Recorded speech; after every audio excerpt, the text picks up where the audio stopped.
The club that we see people hit the most on the driving range is without a doubt the driver. But most people have the wrong driver in their hands. So very important to get fitted for it as well. So I'm here with my friend Derek, and he's got his own personal driver that he got fitted for. So the first factor we need to consider is shaft length. So Derek's driver is 44.25 inch length. That's fairly short. That's shorter than the PGA Tour's average. Why did he pick 44.25? It is his ability to hit the sweet spot time and time again. And the sweet spot may be compared to the middle of a trampoline. That's the area on the face where the ball bounces the most, and that also helps the club head stay stable through the impact zone. So it has a dual influence, both on direction and distance. The second factor would be the shaft weight, and the weight on the shaft will affect the person swings the golf club. So very important that you fit the shaft weight for the player's swing and not trying to have the player adapt to a certain shaft weight. So most people think that the lightest shaft will be swung faster. It's not always the case, because someone that generates a lot of speed, a lot of athleticism in his swing will probably throw off his sequence of swing whenever the shaft is too light, therefore resulting in lower club head speed at the bottom, and we want the most speed at the bottom.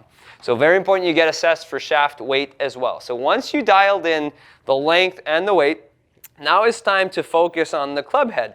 And that's another animal. The club head has a lot of properties in it, and from one company to the next, there is an equivalent in most cases. So usually the brand is a personal preference. We have a Cobra driver here with Derek that we'll talk about, and we have a few things we want to describe. So there's one thing called perimeter weighting. Usually it is built into the head, but there's also, for most companies, a sliding weight or something you can move around to change the weighting around the head, and that affects performance. It also changes the center of gravity location in the head. So there is one center of gravity better for most, and usually if you combine forgiveness and distance and the striking pattern is fairly centered, you will maximize performance. The second thing is loft. We talked about loft with wedges, but it also exists in drivers, just lesser. So the loft is going to accommodate a certain window in which the ball flies.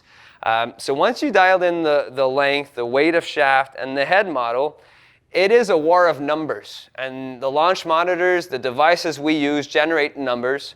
And usually what we'll do is we'll use the ones that are struck perfectly in the middle of the face to make a sound recommendation on loft.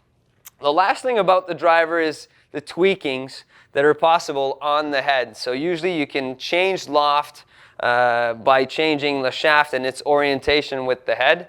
Why would you consider doing this? Two things. Let's say you change your swing a little bit. Maybe you want to hit it a little higher, a little lower to accommodate more distance and more accuracy. That would be one reason why. Second would be the course on which you play. If you play on a windy day, you'd like to adjust it with lower loft to flight it, or you play on a course that doesn't give you a lot of roll. So in that case, you'd probably increase loft so you fly it the farthest you can. So those are subjective aspects of selecting a certain driver head. But know that in 2021, every driver is adjustable. So you need the right starting point to perform the best you can with it. Stick to your game.